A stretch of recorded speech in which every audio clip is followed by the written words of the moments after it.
എല്ലാവർക്കും സലു കിച്ചണിലേക്ക് സ്വാഗതം. ഈ ഒരുപാട് ദിവസത്തിന് ശേഷം ഞാൻ ടെറസിലേക്ക് വന്നപ്പോൾ കണ്ട കാഴ്ചയാണ് കേട്ടോ. ശരിക്കും പറഞ്ഞാൽ ഇങ്ങനെ കണ്ട് നിന്നു പോകും കേട്ടോ. അത്ര മനോഹരമായിട്ടുള്ളൊരു കാഴ്ചയായിരുന്നു കേട്ടോ. അപ്പോൾ കുറച്ച് നേരം ഞാൻ അങ്ങനെയൊക്കെ നിന്ന ശേഷം താഴെ വന്നു. അപ്പോഴേക്ക് നേരം ഇങ്ങനെ വെളുത്ത് വന്നിട്ടേ ഉണ്ടായിരുന്നുള്ളൂ. ഈ സമയത്ത് പ്രകൃതി കാണാൻ ഒരു പ്രത്യേക ഭംഗിയാണ് അല്ലേ. അപ്പം ഞാൻ നോക്കിയപ്പോഴേക്ക് ഇതൊക്കെ ഇങ്ങനെ ദാഹിച്ച് വലഞ്ഞ് എനിക്ക് വെള്ളം താ എന്ന് പറയുന്നത് പോലെ എൻ്റെ മനസ്സിലൊരു തോന്നലേട്ടാ. അങ്ങനെ ഞാൻ വെള്ളം ഒഴിച്ചു കൊടുക്കുകയാണ്. അപ്പം ഞാൻ ഈ മൂട്ടിൽ മാത്രം വെള്ളം ഒഴിക്കത്തില്ല കേട്ടാ. ഓസ് വെച്ചിട്ടായതുകൊണ്ട് ഇതിങ്ങനെ അതിനെ കുളിപ്പിക്കുന്നത് പോലെ തലവഴിയൊക്കെ ഒഴിച്ചു കൊടുക്കും. ശരിക്കും നമ്മളൊരു കൊച്ചു കുഞ്ഞിനെ ഇവിടെ എടുത്തു കഴിഞ്ഞാൽ നമ്മളെ സനമോളെ കുളിപ്പിക്കുന്നത് പോലെ ഞാൻ ഇതിൻ്റെ തലവഴിക്കൊക്കെ ഒഴിച്ചു കൊടുക്കുകയാണ്. അപ്പോൾ ഇതിൻ്റെ കണ്ട കറിവേപ്പിലയൊക്കെ ഉണ്ട്. ഇപ്പം പിച്ചിയാണെങ്കിൽ കുറച്ച് ഭാഗമൊക്കെ കരിഞ്ഞിരിക്കുന്നുണ്ട് കേട്ടോ. കാരണം ഇപ്പോൾ പകൽ നേരം വെളുത്ത് കഴിഞ്ഞാൽ നല്ല ചൂടൊക്കെ ഇല്ലേ, അതുകൊണ്ടായിരിക്കാം കുറച്ചൊക്കെ കരിഞ്ഞു ഇരിക്കുന്നത്. അപ്പം ഈ റോസയ്ക്കും ഒക്കെ ഒഴിച്ചു കൊടുക്കുകയാണ്. അപ്പം ഇതൊക്കെ ഒഴിച്ച് നമ്മളിങ്ങനെ നിൽക്കുമ്പോൾ ഉണ്ടല്ലോ ഒരു പ്രത്യേക മനസ്സുഖം കിട്ടും കേട്ടോ. നിങ്ങൾക്കൊക്കെ അങ്ങനെയുണ്ടോ? നിങ്ങൾ ഏതിലാണ് സുഖം കണ്ടെത്തുന്നതെന്നുകൂടി പറയട്ടെ. ഈ ഒരു ചെടിയുണ്ട്, 2 തണ്ട് ഞാൻ വെച്ചതാണേ. അപ്പോൾ ഇതിങ്ങനെ ഇപ്പം തഴച്ച് വളർന്നിട്ടുണ്ട്. പക്ഷേ എനിക്കിതിൻ്റെ പേരറിയത്തില്ല കേട്ടോ. അറിയുന്നവരൊന്ന് പറയട്ടെ. ഇത് വേറൊന്നുമില്ല, ഇത് കാണാൻ ഇങ്ങനെ തന്നെ ഇരിക്കും, നല്ല ഭംഗിയാണ്. അപ്പോൾ അതൊക്കെ കഴിഞ്ഞ് ഞാൻ നേരെ കിച്ചണിലേക്ക് വന്നു. അപ്പം കിച്ചണിൽ സ്റ്റാർട്ട് ചെയ്യുന്നത് ഇവിടെ മുതലാണ്, നിങ്ങൾക്ക് എല്ലാവർക്കും അറിയാമല്ലോ. അപ്പം നല്ല കടുപ്പത്തിൽ അടിച്ച ചായ അത് നിർബന്ധമാണ് കേട്ടോ. പക്ഷേ ഇതൊക്കെ ഒരു ദുശീലമാണോയെന്ന് ചോദിച്ചാൽ ദുശീലം തന്നെയാണെന്ന് എനിക്കും അറിയാം. പണ്ട് ഞാൻ അങ്ങനെ ചായ കുടിക്കുന്ന ആളൊന്നും അല്ലായിരുന്നു കേട്ടോ. ഈ നിസാർക്കയുടെ കൂടെ കൂടിയിട്ടാണ്, ഞാൻ എപ്പോഴും പറയത്തില്ല, ഇങ്ങനെ ചായക്ക് ഇങ്ങനെ അഡിക്റ്റഡ് ആയിപ്പോയത്. ശരിക്കും പറഞ്ഞാൽ അതൊരു ചീത്ത ശീലമാണ് അല്ലേ. നിങ്ങളെന്ത് പറയുന്നു? അപ്പം എൻ്റെ അടുത്ത് പലരും വീഡിയോ കണ്ടിട്ട് പറയുക ഇപ്പം പ്രഭാതം കാണിക്കുന്നില്ലല്ലോ എന്ന്. എന്നും ഞാൻ ഇതുപോലെ വന്ന് നോക്കും കേട്ടോ. താഴെ നിന്ന് നോക്കുമ്പോൾ തന്നെ എനിക്ക് മനസ്സിലാവും ഇന്നിപ്പം പ്രകൃതി അത്ര നല്ല ഇപ്പം നേരം വെളുക്കുന്നത് കണ്ടിട്ടില്ലേ, താമസിച്ചാണ് നേരെ വെളുക്കുന്നത്. അതും നല്ല ഒരു കാഴ്ചകൾ നമുക്ക് കാണാൻ കഴിയത്തില്ല. അതിനു മുൻപ് അങ്ങ് നേരം വെളുക്കുകയാണ് ചെയ്യണത്. അപ്പം നമ്മൾ ഡെയിലി ഇങ്ങനെ നമ്മൾ പ്രകൃതിയെ വീക്ഷിച്ചുകൊണ്ടിരുന്നാൽ അതിലെ മാറ്റങ്ങളൊക്കെ നമുക്ക് അറിയാൻ സാധിക്കും കേട്ടോ. അപ്പം എനിക്കത് അറിയുന്നത് കൊണ്ടാണ് ഞാൻ പിന്നെ പ്രഭാതമൊന്നും ഉൾപ്പെടുത്താത്തത്. ഇതുവരെ നമുക്ക് ഡിസംബർ ജനുവരി മാസങ്ങളിൽ നല്ല തണുപ്പാണ് അല്ലേ. പക്ഷെ ഇപ്രാവശ്യം എനിക്ക് അങ്ങനെ ഫീൽ ചെയ്തില്ല. ബാംഗ്ലൂരിൽ ഇന്ന് തണുപ്പാണ്. ബാംഗ്ലൂർ റിപ്പോർട്ട് ഉണ്ടില്ല ഇന്നലെ ഈ ആഴ്ച ഏറ്റവും തണുത്ത. രാത്രി ഒരു 7 മണിക്ക് നോക്കിയപ്പോൾ ബെഡിൽ കിടക്കുന്നു പുതച്ചു കൂടി. അവിടെ സാധാരണ 5 ഡിഗ്രി ഏറ്റവും കുറവാണ്. ഓഫീസിൽ പോണത് ജാക്കറ്റ് ഇടാതാണ് പോണത് കേട്ടാ. അവൻ നടന്നിട്ടാണ്, ബസ്സിലൊന്നും കയറത്തില്ല, നടക്കാൻ വേണ്ടിയിട്ട് നടന്നാണ് പോണതെന്നാണ് പറയണത്. പക്ഷെ ഞങ്ങള് രാത്രി വിളിക്കുമ്പോഴേക്കും ആള് പുതച്ച് മുടി കട്ടിൽ കിടക്കുകയാണ് ഒരു 7:30 മണിക്ക്. എന്നിട്ട് ഇനി ഇഷ ബാങ്ക് വിളിക്കുമ്പോഴേക്ക് പള്ളിയിലേക്ക് പോകണമെന്ന് പറഞ്ഞ് ഞാൻ ചോദിച്ചു നീ പുതപ്പ് എടുത്തിട്ട് പോകുമോന്ന് ചോദിച്ചു. അല്ല, ഞാൻ ബാംഗ്ലൂരിലെ കാര്യമല്ല പറഞ്ഞത്, എങ്കിൽ പിന്നെ അമേരിക്കയിലെയും അന്റാർട്ടിക്കയിലെയൊക്കെ കാര്യങ്ങളായി. നമ്മളുടെ നാട്ടിലെ കാര്യമെന്ന് പറഞ്ഞ് എനിക്കങ്ങനെ. നിങ്ങളുടെ നാട്ടിലൊക്കെ തണുപ്പുണ്ടെങ്കിൽ ഏത് നാട്ടുകാരാണെന്ന് കൂടി പറയണം കേട്ടോ, എങ്കിലല്ലേ നമുക്ക് അറിയാൻ പറ്റത്തുള്ളൂ. പക്ഷെ ഇവിടെ നമ്മുടെ തിരുവനന്തപുരത്തിൻ്റെ എനിക്ക് അങ്ങനെ വലിയ തണുപ്പൊന്നും ഫീൽ ചെയ്തില്ല കേട്ടോ. രാത്രി തണുപ്പുണ്ട്, ഞാൻ കടക്കാറുമ്പോഴത്തേക്ക് തണുപ്പുണ്ട്. പിന്നെ വീട്ടിൽ ഫാൻ ഇട്ട് കഴിഞ്ഞാൽ പിന്നെ തണുപ്പ് വരത്തില്ല. ഇനി ഏതായാലും ഇന്ന് കുറേ ജോലിയുണ്ട്. ഇന്ന് ഒരുപാട് പണികളും കാര്യങ്ങളൊക്കെ ഉണ്ട്. അടുക്കളയിലോട്ട് തന്നെ പോവാണല്ലേ. ഇന്ന് വളരെ സിമ്പിളായിട്ടുള്ള കുറേ കാലമായി കേട്ടോ ഞാൻ ആ ഒരു ബ്രേക്ക്ഫാസ്റ്റ് ഉണ്ടാക്കിയിട്ട്. സ്പെഷ്യൽ ആക്കാമെന്നേ ഉള്ളൂ, കുറേ കാലമായി. അപ്പം എന്തായാലും ചായ കുടിച്ച് കഴിഞ്ഞിട്ട് കിച്ചണിലേക്ക് പോയിട്ട് ബ്രേക്ക്ഫാസ്റ്റ് മുതൽ തുടങ്ങാം. അപ്പം ഇന്ന് ഞാൻ നമ്മുടെ റോഷ് കുക്കിൻ്റെ ബ്രാസ് കടായിലാണ് ഉണ്ടാക്കുന്നത്. അപ്പം ഇതുപോലെ നെയ്യ് ഒഴിച്ച് നെയ്യൊന്ന് മെൽറ്റായി വരുമ്പോഴേക്ക് നമുക്ക് കടുകിട്ട് പൊട്ടിച്ചു കൊടുക്കാം കേട്ടോ. കടുക് പൊട്ടി വരുമ്പോഴേക്ക് ഞാൻ ഉഴുന്ന് പരിപ്പ്, സാമ്പാർ പരിപ്പ്, വറ്റൽമുളക് ഇത്രയും മറ്റേത് ഓരോ ടേബിൾ സ്പൂൺ വീതമാണ് എടുത്തിരിക്കുന്നത്. അതും കൂടി ഇതിലേക്ക് ഇട്ട് കൊടുക്കാം. അപ്പോൾ ഇതൊക്കെ ഇടുമ്പോൾ നല്ല ടേസ്റ്റാണ് കേട്ടോ. അപ്പോൾ ഇത് ഇടാതെ ചെയ്യുന്നവരുണ്ടെങ്കിൽ ഈ രീതിയിലൊന്ന് ചെയ്ത് നോക്കണേ, അടിപൊളി ടേസ്റ്റാണ് കേട്ടോ. പിന്നെ കുറച്ച് കറിവേപ്പിലയും കൂടി ഇട്ട് കൊടുക്കണം. അപ്പോൾ ഈ ഒരു കടായിക്ക് ഒരു പ്രത്യേകത എന്ന് വെച്ചാൽ നല്ല ചൂട് നിൽക്കും കേട്ടോ. അപ്പോൾ അതുകൊണ്ട് തന്നെ ഫ്ലെയിം അഡ്ജസ്റ്റ് ചെയ്തേക്കണം. പിന്നെ ഞാൻ ഇവിടെ ക്യാരറ്റ്, സവോള, നമ്മളുടെ ക്യാപ്സിക്കം റെഡ് കളറ്, ഇഞ്ചിയും പച്ചമുളകും എടുത്തിട്ടുണ്ട്. ഇതെല്ലാം വളരെ കുറച്ചാണ് എടുത്തിരിക്കുന്നത്. ഇതിനൊന്നും പ്രത്യേകിച്ച് ഒരു അളവൊന്നും ഇല്ല കേട്ടോ. നമുക്ക് എത്രയാണോ വേണ്ടത് അതിനനുസരിച്ച് എടുത്താൽ മതി. അപ്പോൾ ഈ എടുത്തിരിക്കുന്നത് നിങ്ങൾ കണ്ടല്ലോ, അതും കൂടി ഇട്ട് ഇതുപോലെ ഒന്ന് വഴറ്റി കൊടുക്കണം. കരിഞ്ഞു പോകാൻ പാടില്ല, ഇത് കളറ് ചേഞ്ച് ആവാനും പാടില്ല. എന്നാൽ ഇത് കുക്കായി കിട്ടേ വേണം. നിങ്ങൾക്കറിയാലോ ആ ഒരു പരുവം എന്ന് പറയുന്നത്. ഇതിലേക്ക് നമുക്ക് പാകത്തിനുള്ള ഉപ്പിട്ട് കൊടുക്കാം. അപ്പം ഈ റെഡ് ക്യാപ്സിക്കം നിർബന്ധമൊന്നുമില്ല, എൻ്റെ കയ്യിൽ ഇരുന്നത് കൊണ്ട് ഞാൻ ഇതിലേക്ക് ചേർത്ത് കൊടുത്തതേ ഉള്ളൂ. ഇതൊക്കെ ഇടുമ്പോൾ നല്ല കളർഫുള്ളായിരിക്കും കേട്ടോ, കഴിക്കുന്നവർക്ക് ഭയങ്കര ഇഷ്ടമായിരിക്കും. ഇപ്പോൾ നമുക്ക് റവ വറുത്തതാണ് എൻ്റെ കയ്യിലുണ്ടായിരുന്നത്. അപ്പോൾ ഞാനിവിടെ 2 കപ്പ് റവ ഇട്ട് കൊടുക്കുകയാണ്. ഇട്ട് കൊടുത്തിട്ട് ഇതുപോലെ ജസ്റ്റ് ഒന്ന് ഇളക്കി കൊടുക്കാം. വളരെ പെട്ടെന്ന് ഉണ്ടാക്കിയെടുക്കാൻ പറ്റുന്ന നല്ല ഒരു ബ്രേക്ക്ഫാസ്റ്റ് ഐറ്റം അല്ലേ ഇത്. അപ്പോൾ ഇതുപോലെ ഒന്ന് വറുത്തതാണെങ്കിലും ഈ ഒരു നെയ്യ് കിടന്ന് ഒന്ന് മിക്സ് ആകത്തക്ക രീതിയിൽ നമ്മളൊന്ന് ഇതുപോലെ ഒന്ന് ഇളക്കി കൊടുത്താൽ മാത്രം മതി കേട്ടോ. എന്നിട്ട് ഞാനിവിടെ ഉപ്പിട്ട തിളച്ച വെള്ളമാണേ, അത് ഇതുപോലെ ഒഴിച്ചു കൊടുക്കുകയാണ്. അത് ഞാൻ പറഞ്ഞ മാതിരി പ്രത്യേകിച്ച് അളവ് കണക്കൊന്നുമില്ല, ഈ റവയ്ക്ക് മീതെ വെള്ളം നിൽക്കത്തക്ക രീതിയിൽ ഒഴിച്ചു കൊടുത്താൽ മതി. ഇതുപോലെ. എന്നിട്ട് ജസ്റ്റ് നമ്മൾ അപ്പോൾ ഫ്ലെയിം ഞാൻ കുറച്ച് വെച്ചിട്ടുണ്ടായിരുന്നു. കുറച്ച് വെച്ച ശേഷം നമുക്കിതൊന്ന് ഇളക്കി കൊടുക്കാം. അപ്പോൾ കട്ട ഒന്നും ചെയ്യത്തില്ല കേട്ടോ. ഉപ്പുമാവ് തന്നെ പല രീതിയിൽ ചെയ്യുന്നവരുണ്ടാവും അല്ലേ. അപ്പം നിങ്ങളൊക്കെ ഏത് രീതിയിൽ ചെയ്യുന്നവരാണ്? ഇതുപോലെ തന്നെയാണോ? അതെ, വെജിറ്റബിൾസ് നിങ്ങൾ എന്തൊക്കെ വെജിറ്റബിൾസ് ആഡ് ചെയ്യും? പിന്നെ സിമ്പിളായിട്ട് ഉപ്പുമാവ് തയ്യാറാക്കും. അങ്ങനെ പല പല ടൈപ്പിൽ ഉണ്ടാക്കുമല്ലോ. ഒന്നും ഇന്നതുപോലെ ഉണ്ടാക്കാവൂ അങ്ങനെയൊന്നുമില്ലല്ലോ. അവനവന് കംഫർട്ടായിട്ട് എന്താണോ കഴിക്കാൻ ഇഷ്ടം ആ ഒരു രീതിയിൽ ഉണ്ടാക്കിയാൽ മതി. ഇതാവുമ്പോൾ കുട്ടികൾക്ക് നല്ല ഹെൽത്തിയാണ്, ക്യാരറ്റൊക്കെ ചേരുന്നതല്ലേ. അപ്പോൾ ഇതുപോലെ ഇളക്കി എടുക്കുമ്പോൾ കണ്ടോ, ഒട്ടും കട്ട ഒന്നും ചെയ്യത്തില്ല. പിന്നെ ഞാനിവിടെ എടുത്തത് റോസ്റ്റഡ് റവയാണ് കേട്ടോ. ഇതുപോലെ ഇരിക്കും. അപ്പോൾ തണുത്ത് കഴിഞ്ഞാലും ഇതുപോലെ തന്നെ ഇരിക്കും കേട്ടോ.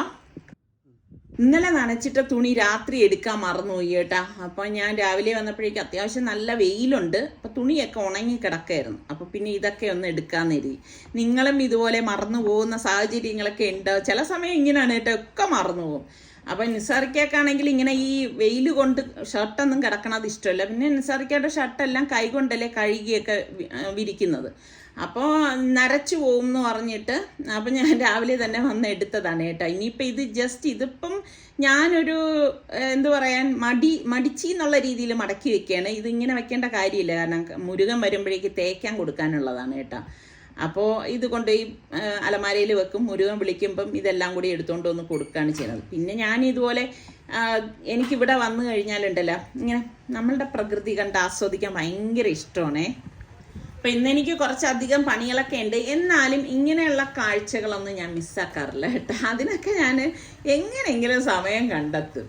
പിന്നെ അതൊക്കെ കഴിഞ്ഞ് ഫ്രഷ് ആയിട്ടൊക്കെ വന്ന് നേരെ കിച്ചണിലേക്ക് വന്നു. പിന്നെ ഇതിനിടയിൽ കുറച്ച് പണിയൊക്കെ ഉണ്ടായിരുന്നു കേട്ടോ. മരിച്ചീനി ഉണ്ടല്ലോ, അതുപോലെ അരിഞ്ഞിട്ട് നന്നായിട്ടൊന്ന് കഴുകിയെടുത്തിട്ട് പച്ചമുളകും കറിവേപ്പിലയും കൂടി ഇട്ട് നല്ല തിളച്ച വെള്ളം ഒഴിച്ച് നമുക്കിതൊന്ന് വേവിക്കാൻ വയ്ക്കാം. അപ്പം 2 വെള്ളം ഒഴിച്ചാണ് നമ്മളിത് വേവിക്കുന്നത് കേട്ടോ. ഇന്ന് ശരിക്കും പറഞ്ഞാൽ നല്ല നാടൻ രീതിയിലുള്ള ലഞ്ചാണേ. എന്നിട്ട് പാകത്തിനുള്ള ഉപ്പിട്ട് കൊടുക്കും. പിന്നെ മത്തി ഉണ്ടായിരുന്നു. മത്തി വരഞ്ഞ മുളകും കുരുമുളകും മഞ്ഞപ്പൊടിയും ഒക്കെ ഇട്ട് വിരകി വെച്ചിട്ടുണ്ട്. ഇതൊക്കെ നമ്മൾ കാണിക്കേണ്ട കാര്യമില്ലല്ലോ, എല്ലാവരും ചേർക്കണത് പോലത്തുള്ള മസാലകൾ തന്നെയാണ്. അപ്പം അത് പൊരിക്കാൻ വേണ്ടിയിട്ടാണ് വെച്ചത് കേട്ടോ. അപ്പം നമുക്കിതിൻ്റെ അരപ്പിന് വേണ്ടിയിട്ട് ഞാൻ മിക്സിയുടെ ജാറിലേക്ക് തേങ്ങ ഇട്ട് കൊടുക്കുകയാണ്. ഞാനൊരു 3 കൈപ്പിടി തേങ്ങ ഇട്ടിട്ടുണ്ട്. പിന്നെ ഒരു 4 ചെറിയ ചുവന്നുള്ളിയും ഒരു 3 വെളുത്തുള്ളി അല്ലി, ഒരു പച്ചമുളക്, പിന്നെ 1 ടീസ്പൂൺ ചെറിയ ജീരകം, ക്യൂമിൻ സീഡാണേ, പിന്നെ 1 ടീസ്പൂൺ മഞ്ഞൾപ്പൊടി, കുറച്ച് കറിവേപ്പില, ഇത്രയും കൂടി ഇട്ടൊന്ന് കറക്കിയെടുക്കാമേ. വെള്ളം ചേർക്കുക ഒന്നും വേണ്ട, ഒരുപാട് അരയും ചെയ്യരുത്, ഇങ്ങനെ കറക്കിയെടുത്താൽ മതി. അപ്പോൾ നമ്മളുടെ ചീനി വെന്തുകൊണ്ടിരിക്കുകയാണ്. പിന്നെ അവിയലിൻ്റെ കഷ്ണം ഞാനിവിടെ എടുത്തിട്ടുണ്ട്. ഇതിൽ ഞാൻ പച്ചമാങ്ങ ചേർത്തിട്ടാണ് അവിയൽ ഉണ്ടാക്കണത്. നിങ്ങൾക്കൊക്കെ എങ്ങനെയാണ് ഇഷ്ടം? അപ്പോൾ നമ്മളുടെ മരിച്ചീനി 2ാമത്തെ വെള്ളത്തിൽ ഞാൻ ഊറ്റിയെടുത്തിട്ടുണ്ടായിരുന്നു. ഇതിലേക്ക് നമുക്ക് അരപ്പുണ്ടല്ലോ, അരച്ച അരപ്പും ഇതുപോലെ ഇട്ട് കൊടുക്കാം. ഇട്ട് കൊടുത്തിട്ട് ഫ്ലെയിം ഒന്ന് കുറച്ചിട്ട് നമ്മളിത് ഇളക്കി ഉടച്ചെടുക്കുകയാണ് ചെയ്യണത്. ഇപ്പം പല രീതിക്ക് മരിച്ചീനി ഉടച്ചെടുക്കുന്നവരുണ്ട്. അരപ്പ് ഇഷ്ടമുള്ളവരുണ്ടാവും. കുറച്ച് കറിവേപ്പിലയും കൂടി ഇട്ട് കൊടുക്കണേ. അരപ്പ് ചേർക്കാൻ ഇഷ്ടമില്ലാതെ വെറും മഞ്ഞളിട്ട് എടുക്കുന്നവരും ഉണ്ടാവും. അപ്പം നിങ്ങൾ എങ്ങനെയാണ് ചെയ്യുന്നത്? അപ്പം നിങ്ങളുടെ ഏത് നാട്ടുകാരനോടും എഴുതണം കേട്ടോ, എങ്കിൽ മാത്രമല്ലേ എനിക്കറിയാൻ പറ്റുമോ നിങ്ങളുടെ നാട്ടിൽ ഇങ്ങനെയാണ് ചീനിയൊക്കെ ഉടച്ചെടുക്കുന്നതെന്നുള്ളത്. അപ്പം നമ്മുടെ ഇവിടെയൊക്കെ ഇതുപോലെയാണ് ചീനി ഉടച്ചെടുക്കണത്. അപ്പം അത് ഞാൻ മാറ്റി വെച്ചു. അപ്പം ഞാൻ അവിയലിൻ്റെ കഷ്ണങ്ങളെല്ലാം കഴുകി ഇതെടുത്തിട്ടുണ്ട്. പകുതി പച്ചമാങ്ങ മതി കേട്ടോ, കൂടുതലിട്ട് കഴിഞ്ഞാൽ ഭയങ്കര പുളിപ്പാവും. പിന്നെ കഷ്ണങ്ങളെല്ലാം അരിഞ്ഞെടുത്തു. ഇതിലേക്ക് നമുക്ക് പച്ചമുളകും കൂടി അരിഞ്ഞിട്ട് കൊടുക്കാം. അപ്പം ഇതെൻ്റെ പുതിയ മൺചട്ടിയാണ് കേട്ടോ. ഇത് ഞാൻ പേരൂർക്കട മാർക്കറ്റിൽ നിന്ന് വാങ്ങിയതാണേ. വാങ്ങിയിട്ട് ഞാൻ കഞ്ഞോളം ഒഴിച്ചിട്ട് വളരെ സിമ്പിളായിട്ടാണ് പഴക്കിയെടുത്തത്. ഇപ്പം എനിക്ക് പുതിയ ചട്ടിയൊക്കെ വാങ്ങിച്ചാൽ അതിൽ എന്തെങ്കിലും ഉണ്ടാക്കണം. അതിന് വേണ്ടിയിട്ടാണ് ഇന്ന് സത്യം പറഞ്ഞ അവിയൽ ഉണ്ടാക്കാമെന്ന് വിചാരിച്ചത് കേട്ടോ. അപ്പോൾ ആ കഷ്ണങ്ങൾ നമ്മൾ ഇതിലേക്ക് ഇട്ട ശേഷം ഇതിലേക്ക് നമുക്ക് പാകത്തിനുള്ള ഉപ്പിട്ട് കൊടുക്കാം. ഇനി നമുക്ക് തിളച്ച വെള്ളമാണ് ഇതിലേക്ക് ഒഴിച്ചു കൊടുക്കണത് കേട്ടോ. പച്ചവെള്ളമല്ല, അത് പ്രത്യേകം ശ്രദ്ധിച്ചേക്കണേ. ഇതുപോലെ തിളച്ച വെള്ളം കുറച്ച് ഒഴിച്ചു കൊടുത്തിട്ട് 1 ടീസ്പൂൺ മഞ്ഞൾപ്പൊടിയും കൂടി ഇട്ടിട്ട് നമുക്ക് ഇത് മൂടി വെച്ചൊന്ന് വേവിച്ചു കൊടുക്കാം. അപ്പം ഈ സമയം കൊണ്ട് നമുക്ക് മീൻകറിയുടെ അരപ്പ് തയ്യാറാക്കാം. മിക്സിയുടെ ജാറിലേക്ക് നമുക്ക് ഇതുപോലെ തേങ്ങ ഇട്ട് കൊടുക്കാം. ഒരു 3 കൈപ്പിടി തേങ്ങ എടുത്തിട്ടുണ്ട്. ഒരു 4-5 ചെറിയ ചുവന്നുള്ളി ഇട്ട് കൊടുത്ത ശേഷം 3 ടേബിൾ സ്പൂൺ കാശ്മീരി ചില്ലി പൗഡറാണ് ഇട്ട് കൊടുക്കണം കേട്ടോ. പിന്നെ 1/2 ടീസ്പൂൺ മഞ്ഞൾപ്പൊടിയും പാകത്തിനുള്ള ഉപ്പും ഇട്ടിട്ട് നമുക്ക് ഇതൊന്ന് അരച്ചെടുക്കാം. അപ്പം ആദ്യം ഒന്ന് കറക്കി എടുത്ത ശേഷം നമുക്കിതിലേക്ക് പാകത്തിനുള്ള വെള്ളം ഒഴിച്ചിട്ട് ഒന്ന് അരച്ചെടുക്കാം. ഞാൻ എപ്പോഴും പറയത്തില്ല, ആദ്യമേ നമ്മൾ അങ്ങനെ അരച്ചെടുക്കില്ല, പിന്നെ മഷി പോലെ അരച്ചെടുക്കത്തില്ല കേട്ടോ. ഈ ഒരു പരുവത്തിലാണ് അരച്ചെടുക്കുന്നത്. അപ്പം അത് മൺചട്ടിയിലേക്ക് ഇട്ട ശേഷം പാകത്തിനുള്ള വെള്ളം കൂടി ഇതുപോലെ ഒഴിച്ചിട്ട് നല്ലതുപോലെ ഒന്ന് ഇളക്കി കൊടുക്കാം. അപ്പം എളുപ്പം ഉണ്ടാക്കിയെടുക്കാൻ പറ്റുന്ന ഒരു മീൻകറിയാണ് കേട്ടോ. അപ്പം മീൻകറി ഇതുപോലെയൊക്കെ കാണിക്കുമ്പോഴേക്ക് പലരും ചോദിച്ചിട്ടുണ്ട്, ഇതെങ്ങനെയാണോ താളിച്ചൊഴിക്കത്തില്ലേ എന്നൊക്കെ പല അഭിപ്രായങ്ങൾ പറയും. ഓരോരുത്തരും ഓരോ രീതിക്കല്ലേ ഉണ്ടാക്കണത്. എന്നിട്ട് ഒരു കൈപ്പിടി കറിവേപ്പിലയും അതുപോലെ തന്നെ പച്ചമുളകും കൂടി ഇട്ട് കൊടുക്കാം. സത്യം പറഞ്ഞാൽ ഇന്ന് ഞങ്ങളുടെ തിരുവനന്തപുരത്തിൻ്റെ സ്വന്തം തൊണ്ടമുളക് ഇല്ലാത്തതുകൊണ്ട് ഈ പച്ചമുളകാണ് ഇട്ടത്. എന്നിട്ട് മൂടി വെച്ചു. അപ്പം കറി ഇതുപോലെ അരപ്പൊന്ന് തിളച്ച് വരുന്ന ആ ഒരു പരുവുണ്ടല്ലോ, ഇതാണ് അതിൻ്റെ ഒരു പരുവം എന്ന് പറയുന്നത്. അപ്പോൾ ഈ കാശ്മീരി ചില്ലി പൗഡർ ഉപയോഗിച്ചുകൊണ്ട് തന്നെ ഒരുപാട് എരിവൊന്നുമില്ല. പിന്നെ ഇവിടെ നമുക്ക് ഒരു 3-4-5 കൊടംപുളി ഇട്ട് കൊടുക്കണം, ചെറിയ പീസേ. പിന്നെ മീൻ കഷ്ണങ്ങൾ കഴുകി വൃത്തിയാക്കിയത് നമുക്കിതിലേക്ക് ഇട്ട് കൊടുക്കാം. അപ്പോൾ ഇനി ഇത് നമുക്ക് ഫ്ലെയിം പതുക്കെ ഒന്ന് കൂട്ടി വെച്ചു കൊടുക്കാം. പിന്നെ മീൻകറി ആയാലും ഏത് കറി ആയാലും പല രീതിയിൽ നമ്മൾ ഉണ്ടാക്കും. ഇപ്പം ഞാൻ തന്നെ മീൻകറി ഏതെല്ലാം രീതിയിൽ ഉണ്ടാക്കി കാണിച്ചിട്ടുണ്ട്. അപ്പം അല്ലാതെ ഒരു സംഭവം ഉണ്ടാക്കിയിട്ട് നമ്മൾ അത് ഇങ്ങനെ തന്നെ ഉണ്ടാക്കാവൂ അങ്ങനെയൊന്നും ഇല്ല കേട്ടോ. നമുക്ക് പല രീതിയിൽ പല നാട്ടിൽ പല ടൈപ്പിലായിരിക്കും അല്ലേ. ഇപ്പം സാമ്പാറാണെങ്കിലും അതിൽ വ്യത്യസ്തത കാണും. അപ്പോൾ ഇടയ്ക്ക് ഞാൻ ഇതിൻ്റെ അടപ്പൊന്ന് മാറ്റിയിട്ട് ജസ്റ്റ് ഒന്ന് ഇളക്കി കൊടുക്കാണ്. ഒരുപാട് അങ്ങ് കുത്തി ഉടച്ച് കളയരുത് കേട്ടോ. അതിൻ്റെ ഉപ്പും പുളിയും ഒക്കെ പാകത്തിനുണ്ടോ നോക്കിയപ്പോൾ എനിക്ക് കുറച്ച് ഉപ്പിൻ്റെ കുറവ് തോന്നിയോണ്ട് ഞാൻ കുറച്ച് ഉപ്പും കൂടി ഇതിലേക്ക് ഇട്ട് കൊടുത്തു കേട്ടോ. ഇനി ഇത് പെട്ടെന്നായിക്കോളും, നമ്മൾ ഇതിന് കാവൽ നിൽക്കേണ്ട കാര്യമൊന്നുമില്ല കേട്ടോ. അപ്പം ജസ്റ്റ് ഒരു 2-3 മിനിറ്റ് ഒന്ന് തിള വന്നാൽ മാത്രം മതി. അപ്പം ഞാൻ വീണ്ടും ഉപ്പ് നോക്കിയപ്പോൾ കറക്റ്റായിരുന്നു. ഒന്ന് മൂടി വെച്ച് കൊടുക്കുകയാണേ. ഇനി നമുക്ക് അവിയലിന് വേണ്ടിയിട്ടുള്ള അരപ്പ് തയ്യാറാക്കാം. അപ്പോൾ അതിന് ഞാൻ ഒരു 3 കൈപ്പിടി തേങ്ങ ഇതുപോലെ ഇട്ട് കൊടുത്തിട്ട് ഒരു 3-4-5 ചെറിയ ചുവന്നുള്ളിയും 2 വെളുത്തുള്ളി അല്ലിയും 1 ടീസ്പൂൺ മഞ്ഞൾപ്പൊടിയും 1 ടീസ്പൂൺ ചെറിയ ജീരകത്തിൻ്റെ പൊടിയും ഒരു 3 വറ്റൽ മുളക്, കുറച്ച് കറിവേപ്പില, അത് ഇത്രയും നമുക്ക് പാകത്തിനുള്ള ഉപ്പും കൂടി ഇതിലാണ് ഞാൻ അരച്ചെടുക്കുന്നത്. എന്നിട്ട് നമുക്ക് ഒന്ന് അരച്ചു കൊടുക്കാം. അപ്പോൾ അതിനിടയിൽ നമ്മളുടെ മീൻകറി റെഡി ആയിട്ടുണ്ട്. ഇതാ കണ്ട തിളച്ച് കറക്റ്റ് പരുവത്തിന് വന്നിട്ടുണ്ട്. അപ്പോൾ സൈഡിലെ അരപ്പൊക്കെ ഞാനൊന്ന് ഒതുക്കി കൊടുക്കുകയാണ്. എനിക്ക് മീൻതല ഭയങ്കര ഇഷ്ടമാണ്. എന്നെപ്പോലെ മീൻതല കഴിക്കാൻ ഇഷ്ടമുള്ള എത്ര പേരുണ്ട്. അപ്പോൾ ഇത് ഇരുന്ന് കഴിയുമ്പോഴല്ലോ അടിപൊളി മീൻകറിയാണ്. അപ്പോൾ കുറേ നാളായി കേട്ടോ ഞാൻ ഇതുപോലെയുള്ള നാടൻ കറികളൊക്കെ ഇതുപോലെ കാണിച്ചിട്ട്. അപ്പം ഞാനതൊന്ന് മൂടി വെച്ച് കൊടുക്കുകയാണ്. അപ്പോൾ നമ്മളുടെ അവിയലിൻ്റെ കഷ്ണങ്ങൾ വെന്ത് വരുന്നുണ്ട്. അപ്പം ഞാൻ ഇതുപോലെ ഒന്ന് ഇളക്കി കൊടുക്കുകയാണ്. അപ്പോൾ ഈ സാധാരണ ഞാൻ അവിയൽ ഉണ്ടാക്കുമ്പോൾ വെള്ളം അങ്ങനെ ചേർക്കാറില്ല. ഇവിടെ നിസാറയ്ക്കാണെങ്കിൽ ഇതുപോലെ വെള്ളം ചേർത്തുള്ള അവിയൽ, ഈ ഒരുമാതിരി കുഴഞ്ഞുള്ള അവിയലുണ്ടല്ലോ, അതാണ് ഇഷ്ടം കേട്ടോ. അതുകൊണ്ട് ഞാൻ കുറച്ച് വെള്ളം കൂടി ഇതിലേക്ക് ഒഴിച്ചു കൊടുത്തു. എനിക്ക് സത്യം പറഞ്ഞാൽ ഈ ഒരു അവിയൽ ഇഷ്ടമില്ല കേട്ടോ. നിങ്ങൾക്കൊക്കെ എങ്ങനെയാണ്? ഇങ്ങനെ കുഴഞ്ഞ അവിയലാണോ ഇഷ്ടം? നല്ല വെജിറ്റബിൾസ് ഒക്കെ കഷ്ണങ്ങളായിട്ട് കിടക്കുന്നതാണോ ഇഷ്ടം? എനിക്ക് ആ കഷ്ണങ്ങളായിട്ട് കിടക്കുന്നതാണ് ഇഷ്ടം കേട്ടോ. ഇപ്പം നമ്മൾ ചതച്ച് വെച്ച അരപ്പുണ്ടല്ലോ, അത് ഇതിലേക്ക് ഇട്ട് കൊടുത്ത ശേഷം ഇളക്കേന്ന് വേണ്ട. ഇനി നമുക്ക് കുറച്ച് വെള്ളം കൂടി ആ മിക്സിയുടെ ജാറിലേക്ക് ഒഴിച്ചിട്ട് നമുക്കൊന്ന് മൂടി വെച്ച് കൊടുക്കാമേ. ഒരു 2 മിനിറ്റിന് ശേഷം മൂടിയൊന്ന് മാറ്റിയിട്ട്, അതായത് ഞാൻ ഫ്ലെയിം കൂട്ടി വെച്ചിട്ടുണ്ടായിരുന്നു, ഇതുപോലെ ഒന്ന് ഇളക്കി കൊടുക്കണം. ആ അരപ്പും വെജിറ്റബിൾസും എല്ലാം ഒന്ന് മിക്സ് ആവത്തക്ക രീതിയിൽ നമുക്ക് ഇളക്കി കൊടുക്കാം. നല്ല മണം വരുന്നുണ്ട്. പിന്നെ ഈ അവിയലിന് നമ്മൾ മുളക് പൊടിയൊന്നും ചേർക്കാത്തത് കൊണ്ടാണ് നല്ല ഒരു പച്ച കളറ് നമുക്ക് അവിയലിന് കിട്ടുന്നത് കേട്ടോ. അപ്പം ഈ ഒരു കളറിലല്ലേ അവിയലൊക്കെ ഇരിക്കേണ്ടത്, നല്ല ടേസ്റ്റ് ആയിരിക്കും. അപ്പം ഇതിന് ലാസ്റ്റ് ഞാൻ ഇതുപോലെ പച്ച വെളിച്ചെണ്ണ ഒഴിച്ചിട്ട് ഒന്ന് മൂടി വെച്ച് കൊടുക്കുകയാണേ. അത് കഴിഞ്ഞൊരു 3-4 മിനിറ്റ് കഴിഞ്ഞ ശേഷം ഞാൻ അടപ്പൊന്ന് മാറ്റിയിട്ട് ജസ്റ്റ് ഒന്ന് ഇളക്കി മിക്സ് ചെയ്ത് കൊടുക്കാനായിട്ട്. ആ വെളിച്ചെണ്ണ എല്ലായിടത്തും എത്തത്തക്ക രീതിയിൽ നമുക്കിതൊന്ന് മിക്സ് ചെയ്ത് കൊടുക്കാം. ഇതാണ് നിസാറിക്കയുടെ ഇഷ്ടപ്പെട്ട അവിയലെന്ന് പറയുന്നത് കേട്ടോ. അപ്പം ഞാൻ പറയുന്നുണ്ട്, ഈ അവിയലാണെങ്കിൽ പിന്നെ മറ്റ് കറികളുടെയൊന്നും ആവശ്യമില്ലല്ലോ, ചാറും ഇതിൽ തന്നെ ഉണ്ടാവുമല്ലോ എന്നുള്ളത്. അപ്പം ഇതിനിടയിൽ മീൻ പൊരിക്കാൻ ഇട്ടിട്ടുണ്ടായിരുന്നു. പക്ഷെ മീൻ മറിച്ചിടാനായിട്ട് നോക്കുമ്പോഴേക്കൊക്കെ പൊടിഞ്ഞു പോയി കേട്ടോ. ചില സമയം ഇങ്ങനെ തന്നെയാണ്. പിന്നെ കുഴപ്പമില്ല, നമുക്കിപ്പം മറ്റാർക്കും വിളമ്പാനൊന്നും അല്ലല്ലോ, നമ്മളുടെ വീട്ടിലുള്ളവർക്ക് തന്നെ കഴിക്കാനില്ലേ, അതുകൊണ്ട് പ്രശ്നമൊന്നുമില്ല. അപ്പം അതും ഞാനിവിടെ വറുത്തെടുക്കുകയാണ്. അപ്പോൾ ഇതാണ് നമ്മളുടെ ഇന്നത്തെ ഉച്ചയൂണെന്ന് പറയുന്നത്. നല്ല ചോറും ചെമ്പാവരി ചോറാണ് കേട്ടാ. ചെമ്പാവരി ചോറ് ഇഷ്ടമുള്ള എത്ര പേരുണ്ട്? ഞാനിങ്ങനെ നിങ്ങളുടെ ഇഷ്ടം ചോദിക്കണമെന്നറിയോ, നിങ്ങളുടെ അഭിപ്രായങ്ങളൊക്കെ ഒന്ന് അറിയാൻ വേണ്ടിയിട്ടാണ് കേട്ടാ. പിന്നെ ഇതാ നല്ല മരിച്ചീനി നല്ല അരപ്പൊക്കെ ചേർത്ത് ഉടച്ചെടുത്തതാണ്. കൂട്ടത്തിൽ നല്ല അവിയലും എനിക്ക് ഭയങ്കര ഇഷ്ടമാണ് കേട്ടാ.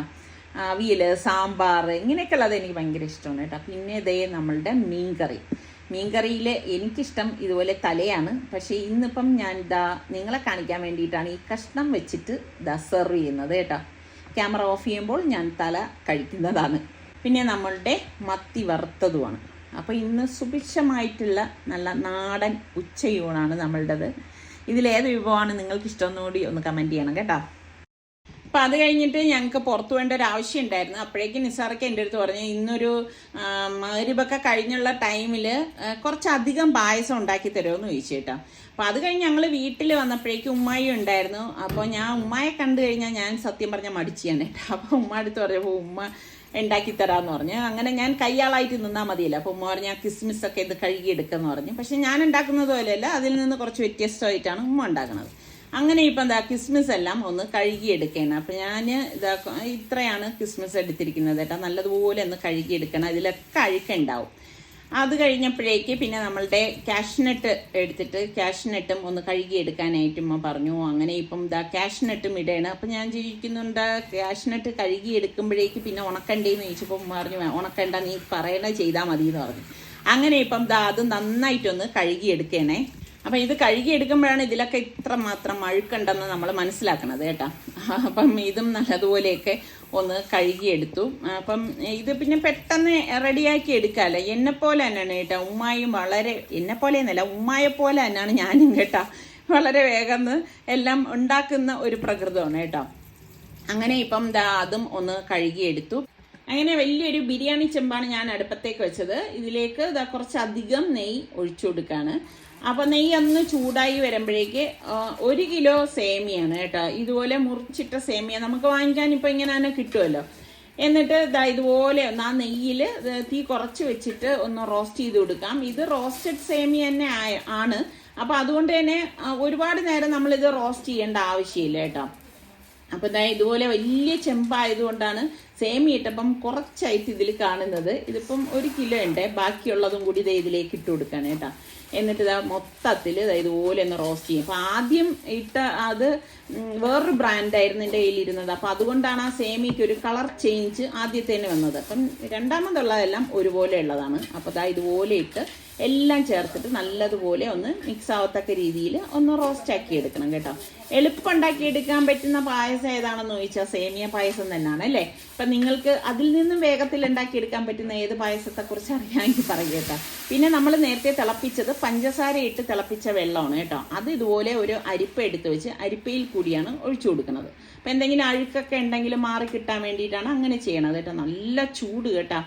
അപ്പം ഉമ്മ അരിപ്പ് പിടിച്ചോണ്ടിരുന്നപ്പോഴേ ഞാനിതൊന്ന് ഇളക്കി കൊടുത്തു. പിന്നെ ഇതുപോലെ ഉമ്മ അരിപ്പ് പിടിച്ചോണ്ടിരിക്കുകയാണ്. എനിക്ക് പേടിയുണ്ട് കേട്ടോ, ഇങ്ങനെ ഒഴിച്ചു കൊടുക്കുമ്പോഴേ ഒക്കെ മേത്ത് തെറിച്ചു കഴിഞ്ഞാലും വലിയ പ്രശ്നമല്ലേ. ഇപ്പം നല്ല അത്യാവശ്യം വലിപ്പമുള്ള പാത്രത്തിലല്ലേ നമ്മളിവിടെ എടുത്തിരിക്കുന്നതും.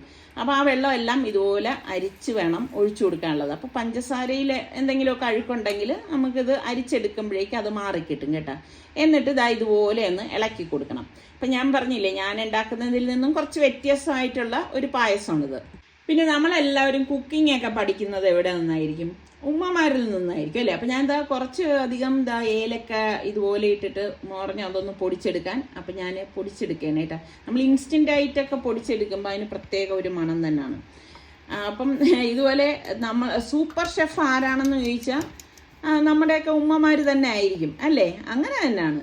അപ്പോൾ ഞാൻ കുറച്ചുകൂടി വെള്ളം വേണമെന്ന് പറഞ്ഞപ്പോഴേക്ക് ഞാൻ കുറച്ച് വെള്ളം കൂടി അപ്പുറത്തെ അടുപ്പിലേക്ക് വെച്ചിട്ടുണ്ട്. അപ്പോൾ അതിലേക്ക് കുറച്ച് വീണ്ടും പഞ്ചസാര കുറച്ചധികം ഇട്ട് കൊടുക്കണം. കാരണം ആ വെള്ളത്തിൻ്റെ പാകത്തിനുള്ള പഞ്ചസാര വേണമല്ലോ. അപ്പോൾ അങ്ങനെ ആ വെള്ളവും തിളയ്ക്കാനായിട്ട് വെച്ചിട്ടുണ്ടായിരുന്നു. കണ്ടോ, സേമിയ ഇരുന്നിട്ട് അങ്ങ് വലുതാവും. അപ്പോൾ നമുക്ക് ആ കറക്റ്റ് പരുവത്തിന് വേണമല്ലോ. അപ്പം ആ തിളച്ച വെള്ളം കൂടി നമ്മൾ ഇതിലേക്ക് ഒന്ന് അരിച്ചൊഴിച്ചു കൊടുക്കുകയാണ് ചെയ്യണത് കേട്ടോ. അപ്പം ഈ വലിയ ചെമ്പാവുമ്പോഴുള്ള ഒരു പ്രശ്നം എന്ന് വെച്ചാൽ ഭയങ്കര ചൂടായിരിക്കും കേട്ടോ. നമുക്കിങ്ങനെ ഈ അടുത്ത് നിന്ന് കുക്ക് ചെയ്യുമ്പോഴും ഹൈ ഫ്ലെയിമിൽ ഇട്ടിട്ടല്ലേ നമ്മൾ ഇത് റെഡിയാക്കണത്. പിന്നെ എനിക്ക് ഇപ്പോൾ ഉള്ളൊരു ഗുണം എന്ന് പറഞ്ഞാൽ ഗ്യാസ് റെഡിയാക്കിയില്ല, അതുകൊണ്ട് ഇപ്പോൾ വലിയ പ്രശ്നമില്ല കേട്ടോ. ഇനി എന്നാണാവോ പ്രശ്നം അടുത്തുണ്ടാവണമെന്ന് എനിക്കറിയത്തില്ല. അപ്പം ഞാൻ അടുത്തൊരു പാനിലേക്ക് കുറച്ച് നെയ്യ് ഇതുപോലെ ഇട്ട ശേഷം നമുക്കിനിയിപ്പം നമ്മൾ ഈ കഴുകി വെച്ചിരിക്കുന്ന അണ്ടിപ്പരിപ്പുണ്ടല്ലോ അതിട്ടിട്ട് നമുക്കൊന്ന് റോസ്റ്റ് ചെയ്ത് കൊടുക്കാം കേട്ടോ. അപ്പോൾ ഈ ചൂടിൽ ഇതങ്ങ് റോസ്റ്റ് ആയി കിട്ടും. അപ്പം അല്ലാതെ നമ്മളിത് ഡ്രൈ റോസ്റ്റ് ചെയ്ത് എടുക്കേണ്ട ആവശ്യമില്ല. അപ്പോൾ അതൊന്ന് റോസ്റ്റ് ആയി വരുന്ന സമയത്ത് കിസ്മിസും കൂടി ഇതിലേക്ക് ഇട്ടിട്ട് റോസ്റ്റ് ആക്കി എടുക്കാം. കിസ്മിസ് ആകുമ്പോൾ പെട്ടെന്ന് തന്നെ അത് വീർത്ത് വരികയും ചെയ്യും കേട്ടോ. പിന്നെ നമ്മളിത് കഴുകിയിട്ടെടുത്തത് കൊണ്ടാണ് കുറച്ച് ടൈം എടുക്കുന്നത്. അപ്പം ഇത് കരിഞ്ഞു പോകാത്ത രീതിയിൽ നമ്മളിത് വറുത്തെടുക്കണം കേട്ടോ. അപ്പം ഇതിനിടയിൽ ഇതാ കണ്ട സേമിയ നല്ല വീർത്ത് ഒരു കറക്റ്റ് പരുവത്തിനൊന്ന് വെന്ത് വരണം, അതുകൊണ്ടാണ് നമ്മൾ ആദ്യം വെള്ളം ഒഴിച്ചത്. അപ്പം ഇതിലേക്ക് നമുക്ക് ഈ വറുത്തിരിക്കുന്ന അണ്ടിപ്പരിപ്പും കിസ്മിസും ഈ ടൈമിലാണ് ചേർത്ത് കൊടുക്കണത് കേട്ടോ. ഞാൻ നേരത്തെ പറഞ്ഞതുപോലെ ഓരോന്നും ഓരോരുത്തരുടെ കംഫർട്ട് അനുസരിച്ചാണ് ചെയ്യണത് അല്ലേ. ഉമ്മ ഈ ഒരു രീതിയിലാണ് ചെയ്യണത് കേട്ടോ. എന്നിട്ട് ഇതിലേക്ക് നമുക്ക് പാലൊഴിച്ചു കൊടുക്കാം. അപ്പം ഞാനിവിടെ നമ്മളുടെ 5 ലിറ്റർ പാലാണ് എടുത്തിരിക്കുന്നത് കേട്ടോ. അപ്പോൾ 5 ലിറ്റർ പാലും ഇതുപോലെ തന്നെ ഒഴിച്ചു കൊടുക്കണം. അപ്പം നിങ്ങൾ ചോദിക്കും തിളപ്പിച്ചൊഴിക്കണ്ടേന്ന് ചോദിക്കും. ആവശ്യമില്ല എന്നാണ് ഉമ്മ പറഞ്ഞത്. ഇതിൽ കിടന്നങ്ങ് തിളച്ചോളും കേട്ടോ. അതാണ് ഞാൻ നേരത്തെ പറഞ്ഞത്, വീണ്ടും വീണ്ടും നമ്മൾ എടുത്ത് പറയേണ്ട ആവശ്യമില്ലല്ലോ. അപ്പം ആ 5 ലിറ്റർ പാലും ഇതിലേക്ക് ഒഴിച്ചിട്ട് ഇതുപോലെ ഒന്ന് ഇളക്കി കൊടുത്തോണ്ടിരിക്കണം. അപ്പോൾ കുറച്ച് നേരം ഇളക്കി കൊടുത്താൽ മതി, പിന്നെ അത് പെട്ടെന്ന് തിള വന്നോളും. പിന്നെ ഇത് ഞാൻ നേരത്തെ നിസാറിക്ക പറഞ്ഞിരുന്നെങ്കിൽ കുറച്ച് ബദാമൊക്കെ എടുത്ത് വെള്ളത്തിലിട്ട് അരിഞ്ഞെടുത്തേനായിരുന്നു കേട്ടോ. നിസാറിക്ക ഈ അവസാന നിമിഷമാണ് പറഞ്ഞത് കേട്ടോ. അപ്പം അതുകൊണ്ട് തന്നെ അതിനുള്ള സമയമൊന്നും കിട്ടിയിട്ടുണ്ടായിരുന്നില്ല. അപ്പം അത് തിളയ്ക്കാനായിട്ട് മൂടി വെച്ചപ്പോൾ ഏലക്കയൊന്ന് പൊടിച്ചെടുക്കുകയാണ്. അപ്പം ഞാൻ പറഞ്ഞില്ലേ, നമ്മൾ ഇൻസ്റ്റൻ്റ് ആയിട്ട് പൊടിച്ചെടുക്കുമ്പം ആ ഏലക്ക പൊടിക്ക് നല്ല ഒരു മണം കിട്ടും. ഇതിൻ്റെ തോലെടുക്കത്തില്ല കേട്ടോ. തോല് മാറ്റിയിട്ട് ഈ പൊടി മാത്രമാണ് നമ്മൾ ഇതിലേക്ക് ഇട്ട് കൊടുക്കണത്. എന്നിട്ട് ഇതുപോലെ ഒന്ന് ഇളക്കി കൊടുക്കണം. ഇപ്പം തന്നെ നല്ല മണം വരുന്നുണ്ട് കേട്ടോ. ആ നെയ്യിൽ നമ്മൾ ആ സേമിയ വറുത്തിട്ട് ഇട്ടതല്ലേ. അപ്പം അതുകൊണ്ട് തന്നെ ഈ പായസത്തിനൊരു പ്രത്യേക മണമാണ് കേട്ടോ. ഇങ്ങനെ ഒന്ന് ഇടയ്ക്കൊന്ന് ഇളക്കി കൊടുത്താൽ മാത്രം മതി. അപ്പം ഇതുണ്ടാക്കി വന്നപ്പോഴേക്ക് കുറച്ച് പാലിൻ്റെ കുറവും കൂടി തോന്നിയായിരുന്നു. അങ്ങനെ കുറച്ചുകൂടി പാല് നമ്മൾ ഇതിലേക്ക് ഒഴിച്ചു കൊടുക്കുകയാണ് ചെയ്യണത്. അപ്പം ഇത്രയേ ഉള്ളൂ സംഭവം. പെട്ടെന്ന് തന്നെ നമ്മളുടെ പായസം റെഡി ആയിട്ടുണ്ട്. അപ്പം നിസാർക്കയും ഹാപ്പി, ഉണ്ടാക്കിയ നമ്മളും ഹാപ്പി. ഉമ്മ ഉണ്ടായിരുന്നത് കൊണ്ട് എനിക്ക് പിന്നെ വലിയ പണികളൊന്നും ഇല്ലായിരുന്നു. ഇങ്ങനെ കയ്യാളായിട്ട് നിൽക്കൽ മാത്രമേ ഇന്ന് എൻ്റെ ജോലി ഉണ്ടായിരുന്നുള്ളൂ കേട്ടോ. അപ്പം ഇതൊക്കെയാണ് നമ്മളുടെ ഇന്നത്തെ വിശേഷങ്ങൾ. അപ്പം ഇന്നത്തെ റെസിപ്പിയിൽ നിങ്ങൾക്ക് ഇഷ്ടപ്പെട്ടത് ഏതാണ് എന്നുകൂടി ഒന്ന് പറയണം കേട്ടോ. അതുപോലെ തന്നെ ലൈക്ക് ചെയ്യാനും ഷെയർ ചെയ്യാനും ഒന്നും മറന്നു പോരുത്. അപ്പോൾ അടുത്ത് നമുക്ക് നല്ല റെസിപ്പിയോ അടിപൊളി വ്ളോഗായിട്ടൊക്കെ കാണുന്നത് വരെ എല്ലാവർക്കും ബൈ ബൈ.